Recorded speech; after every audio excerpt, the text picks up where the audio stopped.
Welcome back to the Ultraviolet Tide. It is April, so you know what that means. It is time for our April segment of the top 5 on the Tide. I'm a little sick today, so bear with me if you're watching it via video too. If you see me blow my nose, no, you didn't. But I have the amazing Leah Adams joining me today to tackle the top 5 stories for April. Leah, how are you? I'm doing fantastic, Erica. We have officially hit spring and the sun is shining right now, and we have got some great stories and community wins to share with everybody for this April episode. We really do. And I have to mention, you have the best setup I think I've ever seen. We were talking about it before. You look so official. You got your microphone all set up, courtesy of Jeff. So you are ready to go. Yes, shout out to Jeff for providing the true upgrade of a podcast microphone for these episodes. It's great. I love it. Well, like you said, we have 5 fantastic stories to dive into this month. And I'm going to kick us off this month, and we're going to talk about military members. And this story is from the American Academy of Dermatology, and it's titled Military Members More at Risk for Melanoma. So, U.S. veterans are at a higher risk of developing melanoma, likely due in part to the occupational hazards associated with active duty in countries near the equator, where ultraviolet levels are higher. So, additionally, I know we've talked about this a lot before. People have probably seen this on social media, but breaking that down a little bit further, members of the Air Force are at even greater risk for developing melanoma due to the long-term exposure to radiation caused by flying at higher altitudes. So we all know that higher altitudes really increase that exposure to harmful UV radiation. So what we're seeing is, yes, US veterans are at higher risk, but Air Force on top of that are of even higher risk. So it breaks it down a little bit further to talk about age of military members, which I thought was super fascinating. So it talks about how most members of the military tend to serve when they're younger, which is when cellular mutations that cause cancer over time can start to develop. So that was according to board-certified dermatologist Rebecca Hartman, an assistant professor of dermatology at Harvard Medical School. And there were a ton of amazing quotes from her in this article. The next one was that recent studies show that many veterans who returned from the Iraq War said that they infrequently used sun protection or lacked an awareness of skin cancer risks associated with not properly protecting themselves from the sun's harmful rays. Over 40% said they were not aware of the risk of skin cancer, and nearly 75% said that they worked outside more than 6 hours per day. So even on top of that, so let's say that they didn't know these risks, which means when they came home, they didn't know what to look for. So Dr. Hartman ended by noting that veterans are more likely to be diagnosed with melanoma at a later state when it's more difficult to treat. Now, Leah, I know we've talked about this a little before, but when it comes to active duty members of the military, veterans, Air Force, all of that stuff. I mean, have you heard that across your Instagram and TikTok and social media about veterans being at risk? Yeah, I actually have heard that statistic, and it's unfortunately not surprising to me. And when you shared this article, Erica, it actually allowed me to think about the most recent Melanoma Research Foundation advocacy days that I had the privilege of going to. And one of our asks to Congress was actually to provide more funding for our service members and the military to provide more skin cancer prevention and, tools and resources for them because of these statistics. And I'm hoping that funding goes through. It has been going through the last couple years, and it's just growing and growing because I think this is starting to open people's eyes about this group of people that is significantly more at risk.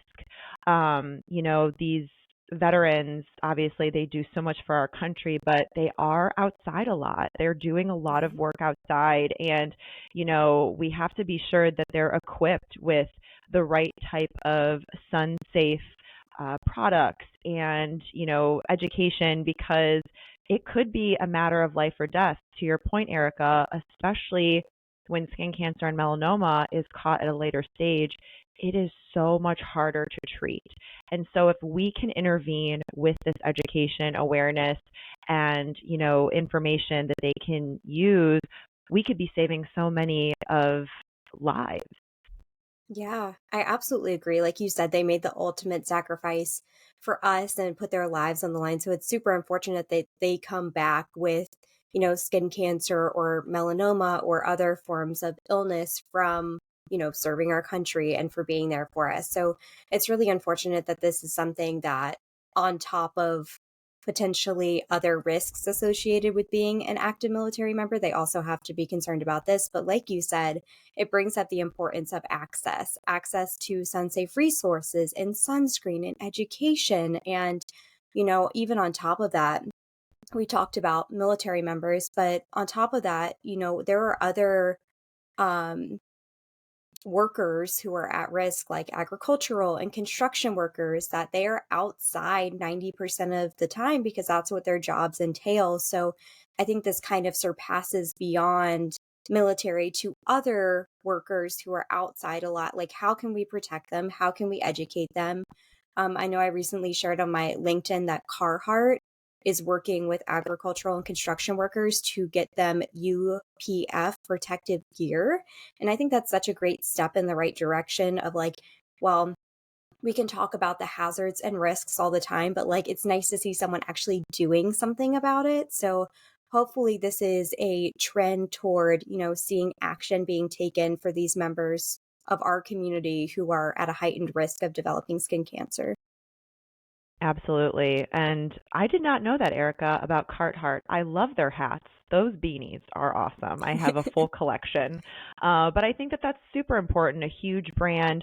To your point, Erica, it's one thing of a company kind of making a stance and saying something, but the fact that they're following through and putting, their message to work and actually, doing action items on it, I think that that's huge. So such a good article to start off the pod. And the next article that I have to share is from the MLB. So our baseball fans and listeners, this article is titled Tyler Duffy Diagnosed and Treated for Melanoma. Now, I will say I am not a huge baseball girly. I will rep the Cleveland Guardians, our baseball team, but I did not hear about Tyler Duffy until we had to read some unfortunate news that he was diagnosed with melanoma. And for those of you that do not know who Tyler Duffy is, he is an American professional baseball player in the Kansas City Royals organization. He has previously played in Major League Baseball for the Minnesota Twins and the Chicago Cubs. So just to kind of set the scene, he is a baseball player and his career involves being outside all the time, playing baseball. So how the story starts in the article is the freckle on Tyler Duffy's left shoulder changed only slightly, but it was enough for him to take notice and have the thought in the back of his head and voiced by his wife, shout out to our partners, about getting a doctor to take a look. A biopsy revealed that the suspicious mole was indeed melanoma, and setting in motion an emotional journey for Duffy while bringing up past grief and offering a new perspective on life and baseball for everyone involved. So Erica, Tyler Duffy is 33 years old, so he is pretty young still, and found out the results of this biopsy actually 2 months ago, since this is an April episode, on February 26th, and actually ironically pitched that day against the Cubs, where he formerly was on that team. And anyway, knowing he may not pitch for a while, there was a slight chance that the biopsy hadn't removed all of the cancer, and doctors recommended a second procedure, which those of us listening kind of know that drill that have experienced melanoma, right? They always want to be sure that they not only remove that cancerous mole, but also want to make sure that they're removing the cancer around it for clear margins. So Duffy elected for surgery, and I cannot believe how many he had, but he had 40 stitches lining the left side of his upper back. So if you can imagine, Wow. a baseball player having to go through a surgery like this, having 40 stitches. I cannot imagine the pain that he was in with healing.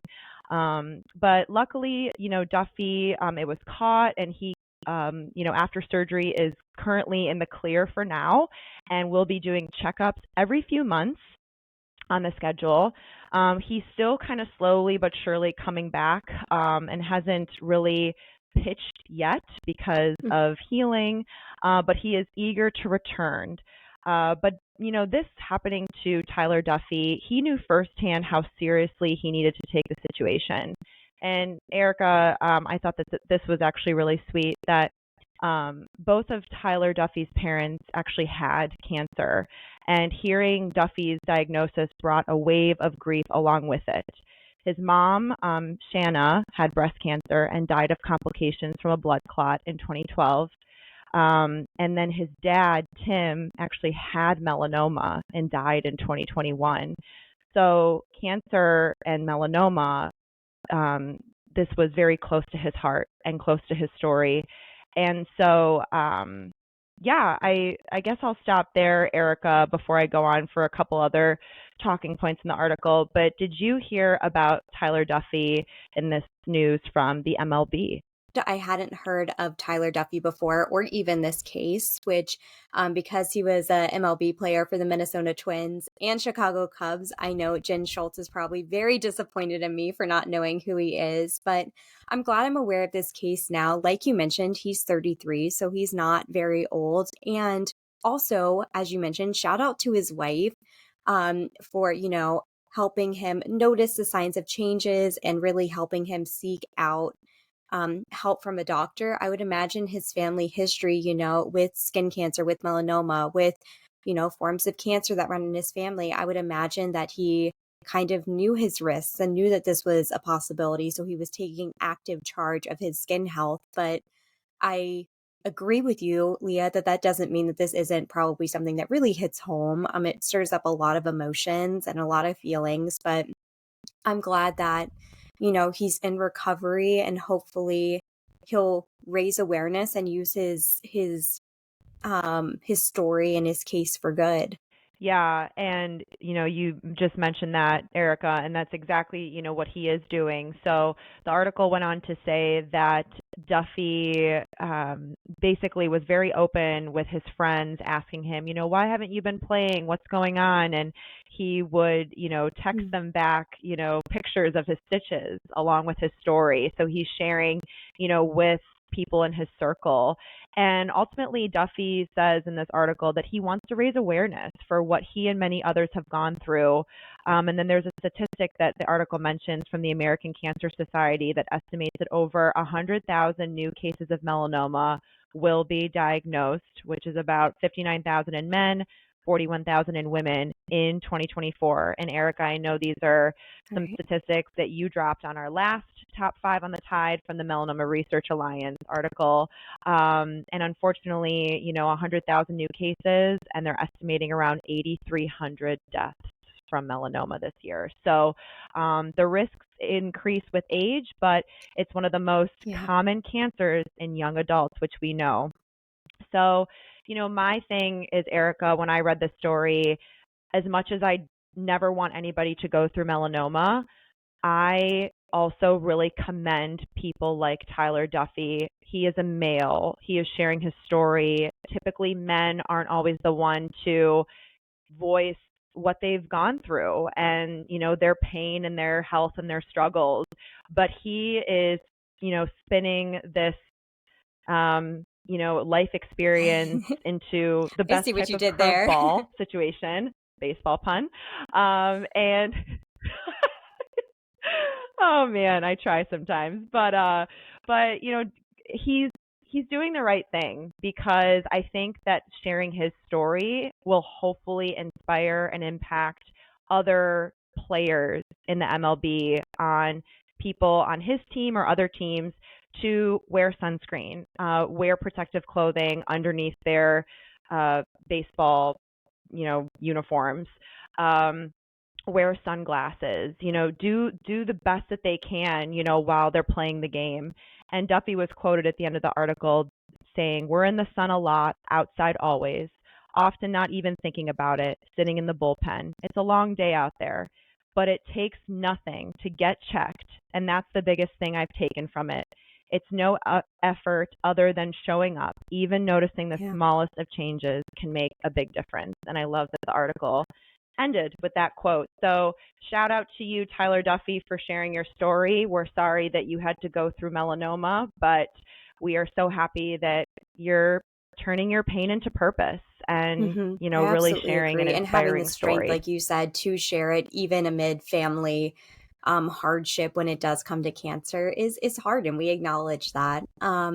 So our next story kind of goes on a similar trend of people sharing their skin cancer biopsies and surgeries and diagnoses. And it's super interesting because we have an article from People about Hamish Blake undergoing skin cancer surgery. Well, let me actually rephrase that. It says emergency skin cancer surgery. So want to throw that in there as well. But 42-year-old Australian comedian Hamish Blake revealed he just underwent emergency surgery to remove skin cancer from his forehead. I am curious, emergency surgery. I don't really know like the details of what that means and everything. I also find it super interesting that we're seeing a trend of people sharing their skin cancer surgeries in a way that I've never really seen that before. But of course, I wanted to dive a little bit deeper into it, that he is using this, as an opportunity to educate. We talked about Australia a few episodes back and how they have incredibly high rates of melanoma and skin cancer, and their environment makes the people living there very susceptible to developing those forms of cancer. But ahead of his emergency surgery, he shared on Instagram that he competed in a multi-sport race on the South Island of New Jersey in mid-February. So he's an avid cyclist, Leah. So I know we've talked a lot about the tie between outdoor athletics and skin cancer before. I know you've shared how you're a runner before and you really take charge of your skin health when you're running. So this is another, tie between outdoor athletics and skin cancer, Leah. Yeah. And I'm glad that somebody like, this individual is sharing information on this, because one of the things that I, to this day, will still get messages from people on Instagram that are newly diagnosed, just got their biopsy results, and it's melanoma or a different type of skin cancer. Right. They fear going outside and being in the sun after that. And that is a real experience that people go through. I went through it as well. And, I, for a second, thought I wasn't going to be able to run outside again after my melanoma. And that was terrifying and really sad to think about that. But now, knowing what we know, that we can't escape from the sun, we have to go outside, we have to live our lives. We just have to do it in a smart, safe, and healthy way. And luckily, it is 2024, and there are so many brands of amazing sunscreens out there, so many great UPF 50 clothing brands. I mean, we have the tools that we can use in our toolbox. We just have to know about them and know that, we can still enjoy the sun and enjoy being outside. We just have to do it in a smarter way. And I'm so glad that somebody, like this person, is sharing their story, Right. especially in Australia, to your point, Erica, where we learned that the rates of melanoma there are sky high. And, just from following people in Australia that have been affected by melanoma, their lifestyle is very different from us. They love going to the beach. There's so many people that, love being outdoors and doing a bunch of amazing things there. So they really have to think about sun protection as Absolutely. I being a agree. top And I did priority. want to pull a quote from the NIH just so people, recognize their risks. Like you said, when you have a diagnosis, it's really, really hard to really tame the thoughts of like, I can't go outside, I can't do these things I love anymore, and just acknowledge that there are so many tools out there that are really created to protect you so you can keep living your life on your terms. I know that is our kind of mantra at Ultraviolet: continue living your life on your terms, just have the tools to keep you sun safe. But it is also important to acknowledge your risks. So I did pull a quote from the NIH to kind of round out this story. And it says most outdoor physical activities increase exposure to UV radiation, which translates into an elevated risk of skin cancer. Particular attention should be paid to certain disciplines, especially water sports, which are associated with even greater exposure. So knowing these things, knowing that if you are outside in the summer and the water is, kind of a key part where the sun is reflecting off the water and making your risk of exposure even greater, just know those things. It doesn't mean that you still can't go to the pool and you can't go to the beach and you can't go for a run. We will never say that. We are huge advocates for getting out and being active, but just know how to protect yourself so that you aren't at risk while you're enjoying the activities that you love. I mean, it's funny because in this cancer community, once you're diagnosed with cancer, you realize what's really important in life. And honestly, being able to go outside and have great experiences and do so many amazing outdoor activities, I mean, don't think that you can't do that after cancer, because if you learn anything from cancer, you know that life is short and you got to make the most out of it and just have fun and enjoy your life. And a little segue into the next article, another individual coming out with their story about skin cancer affecting them was Christie Brinkley. So this article was from the New York Post, and the article was titled, "Christie Brinkley Reveals Skin Cancer Diagnosis Was Caught During Daughter's Routine Checkup." So that I thought was interesting, how this story was unveiled. It wasn't her checkup that this was caught, it was her daughter's. So for those of you that are not familiar with Christie Brinkley, former supermodel Christie Brinkley revealed last week she's been diagnosed with skin cancer while she tagged along for one of her daughter's routine checkups. The 70-year-old, recognized as one of the most successful models of the 80s, announced the news in an Instagram post, sharing an image of herself with bandages on her forehead. Brinkley also shared graphic photos of the excision as well as her stitches after the procedure. And she is quoted saying, "The good news for me is we caught the basal cell carcinoma early." That was her caption on her post. And she also concluded, "And I had great doctors that removed the cancer and stitched me up to perfection, like a haute couture Dior," which seems very on brand for a supermodel to say.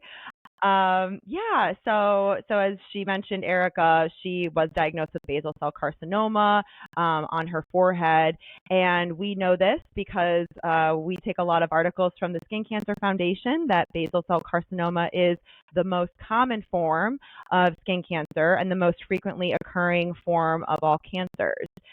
Brinkley said she was lucky to have it caught early, and explaining that kind of how this went about was she went along with her daughter to her appointment when the doctor noticed the mark near her eye. So I think it was, right above her eye on her lower end of her forehead. And the doctor was looking at each freckle with a magnifying glass. It wasn't my appointment, so I wasn't going to say anything. But at the very end, Brinkley asked if he could just look at a little tiny dot and that I could feel that it was applied to my foundation. And then he knew immediately after looking at the dot that it needed a biopsy. And so he actually did it then and there at her daughter's checkup, which again, fantastic doctor being proactive and doing that, not even at the own individual's checkup. The checkup was for her daughter. What I thought was interesting too, Erica, in the article, they said that Brinkley, who was previously married to rocker Billy Joel, which did not know that, urged fans to get regular checkups and use SPF protection against the sun, which I did not know that. And so, I think that this is a great, again, another article, somebody coming forward and sharing their story. But Erica, have you heard about the Christie Brinkley news? This was one of those news stories what are your that came out that Leah and I immediately messaged each other saying, oh my gosh, we have to remove one of the stories we were already planning on talking about to next month so that we can talk about Christie Brinkley, because this is on par with the Kardashian story in my mind, because she has so much influence. I mean, she is a huge supermodel. She was like the supermodel of our parents' generation. And for a lot of listeners here, they probably like had pictures of Christie Brinkley like in their rooms and like had magazines with her face on it. She was like the Sports Illustrated model, which, to kind of tie in that, when you think Sports Illustrated, you Mm-hmm. think things out in the sun, scantily clad at the beach, like living that lifestyle. So it's super interesting to see after, decades of that publication really showcasing this like tan and scantily clad and at the beach, all of that. It's very sobering to see one of those models come out and say that they were diagnosed with skin cancer.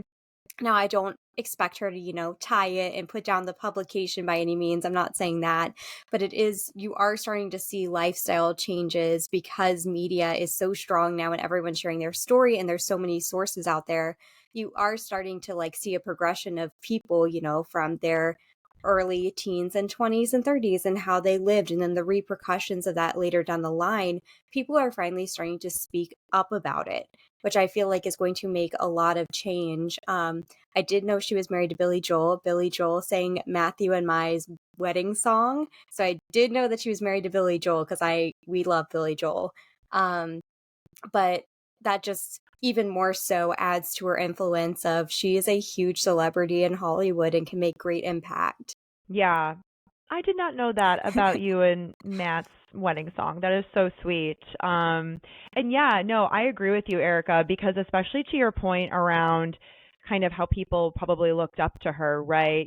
Being on Sports Illustrated and probably being on even more magazines than that, now the fact that she came out sharing her story, she's not only encouraging younger people to, not adopt maybe the behavior that she once did, growing up or while she was a younger woman, but she's also going to be encouraging the people that are now her age that, were, looking at her to maybe go get a skin check or, be more aware about wearing sunscreen or protective clothing. And so much so that she did say in this article at the end that the good news for you is that all of this can be avoided by being diligent with your sun protection.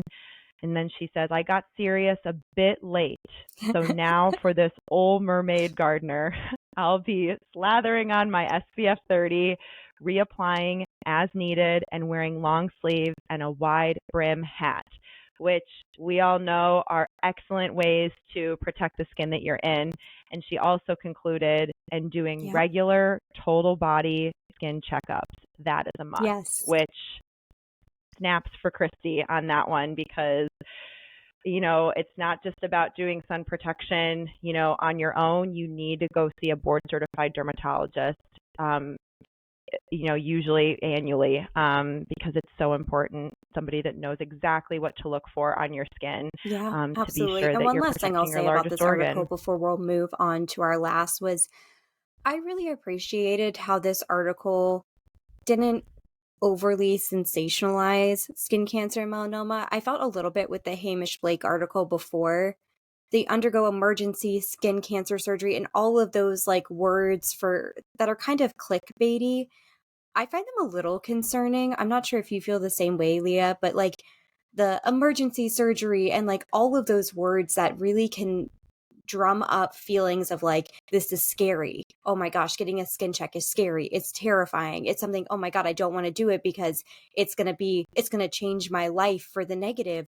I feel really concerned when I see words like that being used versus this article about Christie Brinkley. I think it did a good job advocating for, it wasn't even my appointment, but I felt off about something and I asked the doctor and they said yes. And now, so like sticking up for yourself, I thought it was a much better representative of what a skin cancer diagnosis is like in a lot of cases where, it doesn't have to be something that's like really triggering to your life and terrifying. It can be something that's like, we caught it and it's early. So do that for your health, take charge.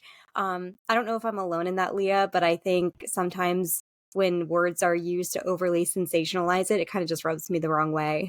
That's a really good point, Erica. And now that you bring that up, I agree with you because rereading that type of Yeah. article can immediately jump scare somebody, and that's not what we want to do. The whole point of us having this podcast, the whole point of you having your clothing brand, the whole point of us being Right. advocates in this space isn't to scare people. We're here to provide education. We're here to provide awareness because there is a lack of it. And if we don't talk about it in a Right. kind of well rounded way, not scaring people, just providing the facts and the stories, you know, um, we may be losing more people to melanoma and skin cancer. So that's why we share what we share and the way we share it. And I think also the Tyler Duffy Right. article was the same way as the Christie Brinkley. Like, this is what happened.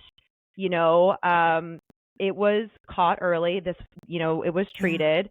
There weren't any scary words in there. And, what I also like too from that article is that it brought up also Yes. the family history, which again, it's Yes. education. It's people knowing these risk factors, I think is so huge too. So I completely agree with you, Erica, that like language is so important. How things are delivered, tone, delivery, all of that matters. And it impacts the reader or the listener, how they absorb that information and Right. potentially going to impact them on what to do next. So that is a really good takeaway. And no, I think Christy did it in a beautiful way. She, turned Mhm. something negative into a really positive spin and is now encouraging other people Yeah, to do the absolutely. same. And I So it's I just it's a couldn't dive total into our win. last story without talking about that a little bit more because as I was reading through it, I'm like, huh, this is rubbing me the wrong way. I don't know why. And then I kind of started to piece it together. So just wanted to talk about it. But leading into our last story, because we were talking about education and awareness. So our last story is from Vogue magazine. Does sunscreen expire? And this is something we are talking about a lot as we are heading into spring and summer. So the article begins, safe to say that we're all well versed in basic sunscreen commandments.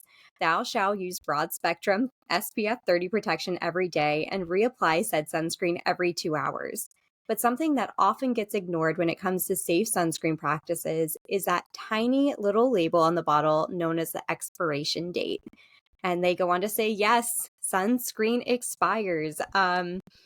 Now, they asked a couple board certified dermatologists to really weigh in on this. And Dr. Hadley King, a New York City based board certified dermatologist, said that expiration dates may differ based on formulation of that sunscreen. So, she said mineral sunscreens are considered more stable than chemical sunscreens and thus have a longer shelf life, which is something that I didn't know, but it makes total sense, right, Leah, that, different sunscreens have different active ingredients. So I didn't know that, but it makes total Hmm. sense.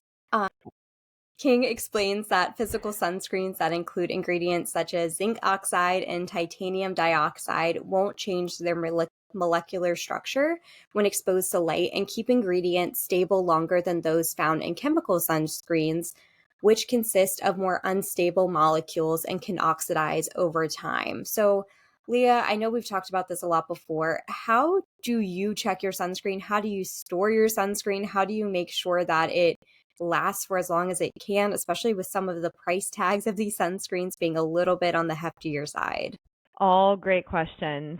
So when I first got diagnosed with melanoma, I was learning a lot of things all at once, right? Not only learning about melanoma, but learning about all these different sun safety items that I was going to have to buy and use and how to store and what to do and how to wash, all the things. And one of the big ones was sunscreen because, it's something that I really should have been using all along in my life, but I wasn't. And I did learn pretty quickly that, like, most things that we either put in or on our body, it does expire. And there's a reason for that because, whether it's mineral or chemical sunscreen, those ingredients, just like ingredients are in our food, they can go bad. And what's really important about sunscreen is that if you're using a sunscreen that's expired and you're putting it on your skin, it's not doing what it needs to be doing if it is expired. And that is kind of defeating the purpose. So I learned pretty quickly that a sunscreen, whether that's chemical or mineral, should not be stored in a hot environment. And one of those Yep. places being a hot car or vehicle. I used to store my sunscreen there, and then I learned that it was not safe and it was actually damaging the effects of the ingredients, and just kind of the words escaping me, but not making them do what they need to be doing, essentially, the SPF. So I learned that pretty quickly. And I also learned, too, that, there is some research and studies that are out knowing that there's kind of like I believe it's a 3-year time frame on most sunscreens.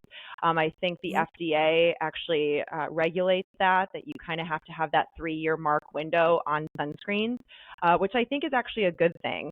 And rule of thumb, what I do now is before every kind of summer season starts, I go through all my sunscreens and I check the dates on them, because before I get into heavy sunscreen season, even though I wear it all year round, I'm obviously using it Right. on more parts of my body during the summer because more skin is exposed usually in the summer. So I actually did that a Yeah. couple months ago, and I got rid of so many that I would have never known that they were expired if I didn't look at the dates. I know, Erica, you talked about this, I think, at another episode with us, that there also are some physical or like sensory differences, knowing also if they did expire. Right. So let's say the sunscreen doesn't have an expiration date, things that you can Yep. look for in the sunscreen. Does it smell funky? Is the texture kind of weird, that Right. it was supposed to look like a cream and now it looks like water or something like that? There are things that you Absolutely. can do, but again, knowledge is power. So if you don't know about these things, you won't know what to check for and what to do. So I always make sure to store my sunscreen inside at a cool room temperature. I don't let it sit even near a window where sun can come in. I always make sure it's in a drawer that is in, again, a room temperature, Yeah, I love and it. that's And where I I keep think my sunscreen you safe. are not alone. I fell into the category of I always used to keep my sunscreen in my car because it made total sense. Like I was going places, it was always with me. If it were in my car, I always had it. And I started noticing that it had like a cottage cheese like texture. And I was like, well, that's kind of weird. Oh, well. And I kept using it. And now I'm like, Erica, y- you probably should have known something was off about that. But if you don't know what you don't know. Even on top of that, when we first started going to outdoor markets, I had sunscreen in my tubs that would come with us. But in the summer, it would be 100 degrees outside. And I had that sunscreen sitting in, a tub, a clear tub outside where a lot of the bottles got compromised. So I'm learning every day how this works and how to best store your sunscreen. But something that came up in the article that I thought was super interesting was that someone asked, "What if a bottle doesn't have an expiration date?" And Leah, you already touched on, some other ways that you can tell if a sunscreen's gone bad. The FDA does have a shelf stable for 3 years mandate for all sunscreen producers. But on top of that, the Mayo Clinic had a recommendation that I thought was really smart. They said if you get a sunscreen that doesn't have an expiration date, get a marker, get a Sharpie, and write on the date that you bought it on the bottle so that you never have to wonder.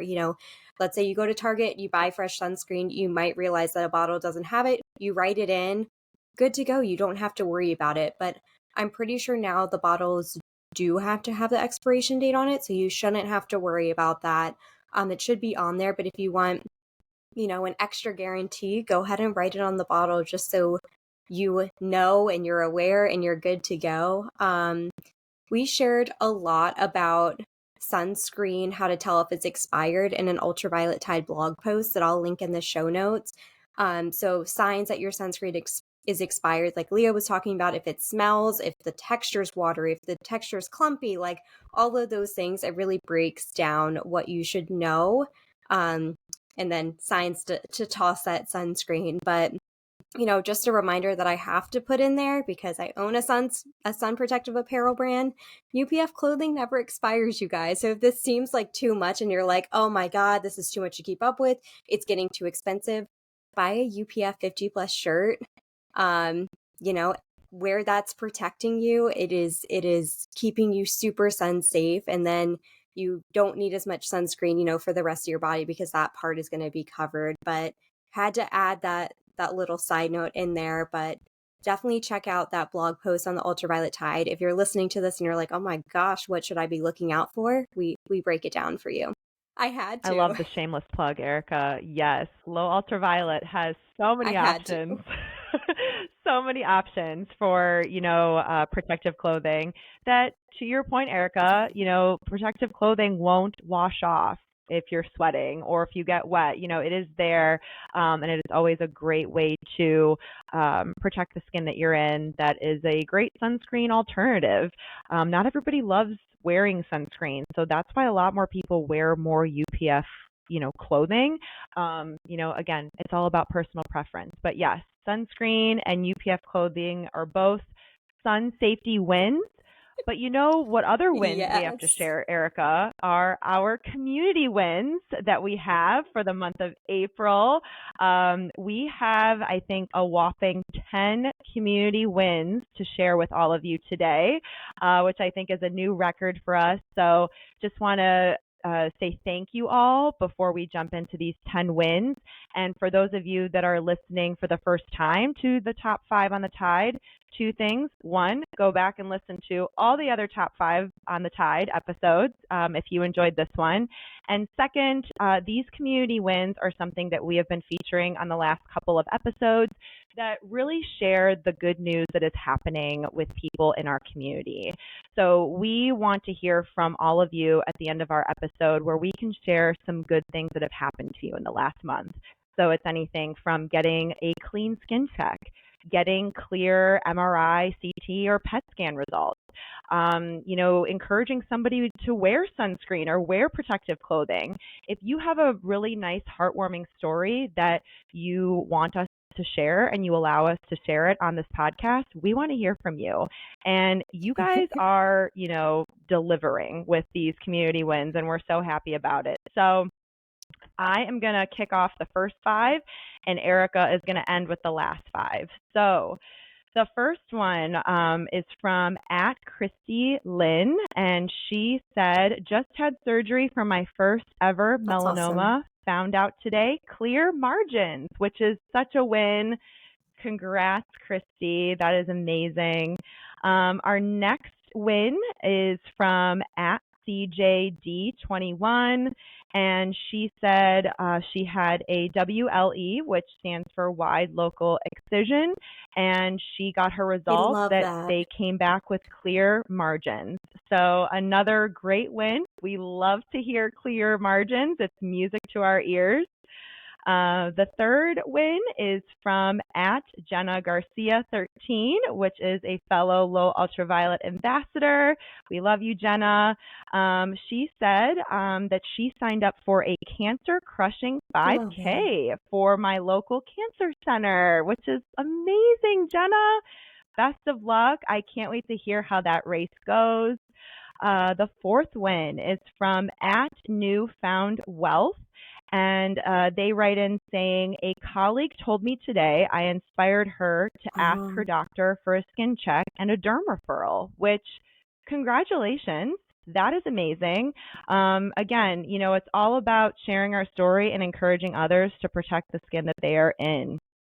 And then our fifth win is from none other than @BeingBrittany, who was just featured on the Skin Check with Jen podcast this past week. And she said, getting to meet my Mela homies with the queen of Stop Melanoma movement, Katie, who is also my Melanoma World, also a Low Ultraviolet ambassador, in attendance for the first time. So yes, Brittany, that was such a win. And I also got to meet you for the first time in person, which was such a amazing experience. So those are the first 5. Oh my gosh, those Erica, first 5 I'll were let you amazing. finish up the and last I gotta 5. tell you, the last 5 really rounded out with incredible wins as well. So The first one was from Jen Patrice, and she says, I'm the new Vice State Lead Ambassador for ACS Can, Minnesota. Congratulations, Jen. That is so exciting, and she's really doing such a fantastic job Yay! being an advocate and voice for others. So super exciting. Congratulations. The next is from Megan Nichols. She said, one tumor is shrinking and one is stable in my brain. That is definitely a win. You know, these are times that I'm sure are challenging and Aw. difficult. So any small win we can take, we will celebrate. So congratulations. That is such great news in the right direction. If you need support from us, please lean on us. Our community is here to hear you out and really support you. So take all the small wins and congratulations. The next is from M Star C. I was training a girl at work, and she asked me if I knew any tanning bed salons that were good nearby. I responded by telling her the dangers of indoor tanning by sharing everything that I had been through and all the lives lost to melanoma, and how I had a lot of personal relationships with warriors who are no longer here. The girl at work decided not to visit this tanning salon and instead asked for my recommendations on self-tanners to use. Oh my goodness. That I makes know. me honestly emotional. Like, I have tears in my eyes. That is so Star, amazing, Star. that is Congrats to awesome. you. Oh my Those gosh. instances are so hard to speak up in. And I am so proud of you to hear that, you know, you're like, this is my Mhm. opportunity. It is a lot harder to do in the moment. So congratulations. You are such a strong advocate. You're awesome. All right. The next one is from Cupo D. She said, conquered my 4th year doing MRF advocacy days. Team Arizona has grown in 4 years from 1 advocate to 8. Incredible growth. D. She's I know, killing it. that's awesome. Shout out And to you D. know that I love it. that growth is definitely because of these ambassadors and advocates, you know, getting out there, talking to others, trying to get people to come. So that's a direct correlation to all the work that you all are doing. So congratulations, Dee. That's awesome. Keep kicking butt. And then our last community win is from McKenna Lynn. And she said, Leah Adams sharing UPF 50 plus brands with me is among many other things. So shout out to Leah on that last one, helping inspiring people by sharing sunscreen and sun protective clothing brands that she loves and hopes that others love them as well. So those round out our community wins for April. They're just getting better and better. I think you all are on a mission to make Leah and I cry every single time. I know. These are, oh my God, So these are so emotional. good. So, as always, if you all want to be featured in our community wins section for May, which is crazy that we're even talking about May, but if you want your community win featured, send us a DM either to Low Ultraviolet or to Leah directly, and we'll make sure that you get added to the community win segment for May. But that rounds us out for April. And Leah, thank you so much for joining me again. This is always a pleasure. I think we cry every time, and I'm excited to do it all again in May. Yes, absolutely, Erica, especially because May is Melanoma and Skin Cancer Awareness Month. So next month is going to be a huge deal, and we can't wait to share more amazing stories and hopefully many more community